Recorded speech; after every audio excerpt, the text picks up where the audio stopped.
We're going to be covering 50 essays, a portable anthology.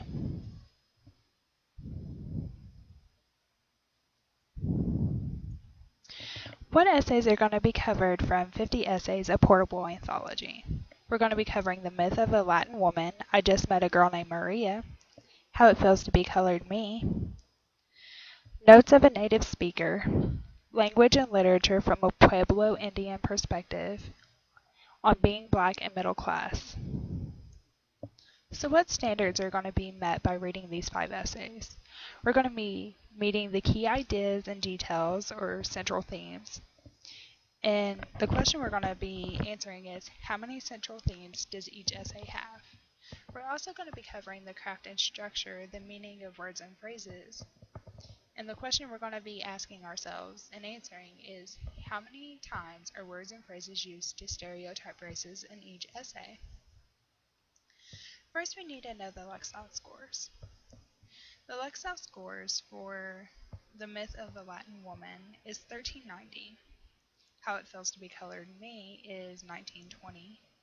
Notes of a native speaker are 830. Language and literature from a Pueblo Indian perspective is 1230. On being black and middle class is 1200. And based on the Lexile scores, the essays would be beneficial for a diverse high school audience.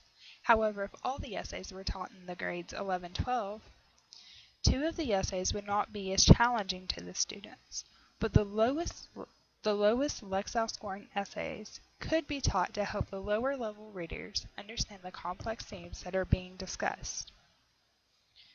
So how many central themes does each essay have? Well, the figure 1.1 shows the number of themes found within each essay. The categories are the author's last name of each essay and represent the essay that they wrote. And as you can see by the graph, each essay contains at least one major theme, while the majority contain at least 2 or more themes. Although the graph indicates multiple themes, it does not have a correspondence in overlapping themes. So what does this mean?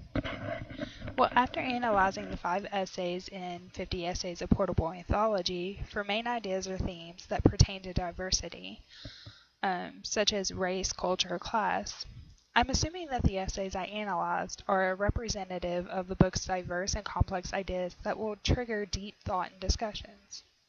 And based on the data collected and assumptions, the text appropriately meets the key ideas standard, since the standard calls for 2 or more main themes or ideas, with the exception of Silko's essay. So how many times are words or phrases used to stereotype race in each essay?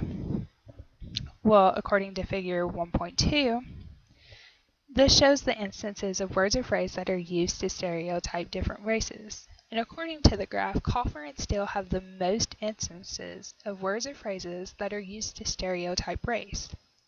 The graph does not depict how these terms were used, i.e. the context in which they are used, the frequency in which the word is used, or whether the terms mentioned are referring to other races, or if it's used to stereotype the author's own race.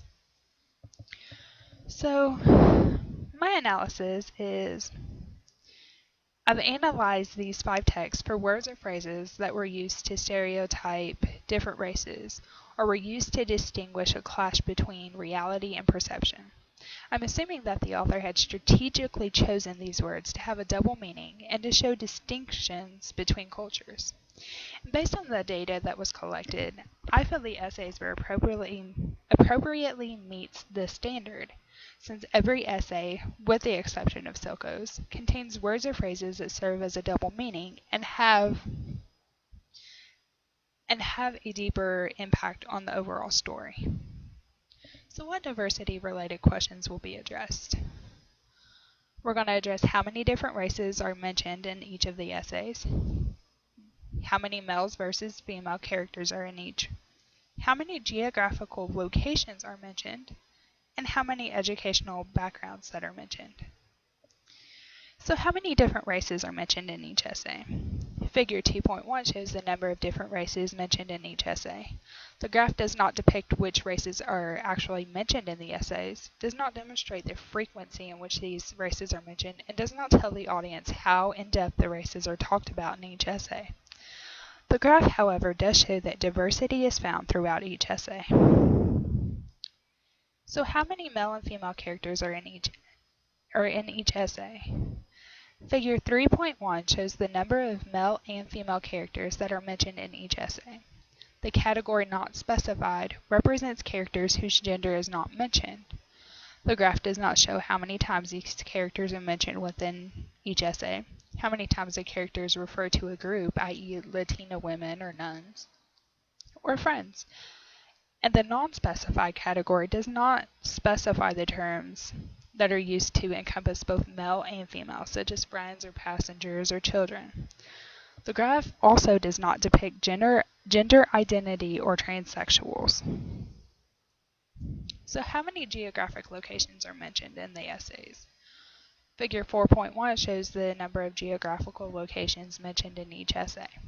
The graphs do not depict where these locations are or whether they are in the same county, same state, same country, or even on the same continent. So, moving on to the educational backgrounds. Figure 5.1 shows the number of educational background and experiences mentioned in the essay. The graph does not tell the audience whether the educational background and experiences are from the author themselves or the characters in the essays, or what level of education is mentioned. So why is this important? What is the point of this data? Well, the data that was shown in each graph gives the audience an idea of how diverse each essay is in terms of gender, race, geographic location, and educational background. Although the numbers show a great diversity, we can assume that the readers can in some way relate to the essays and find connections in each essay, as well as in other diverse populations.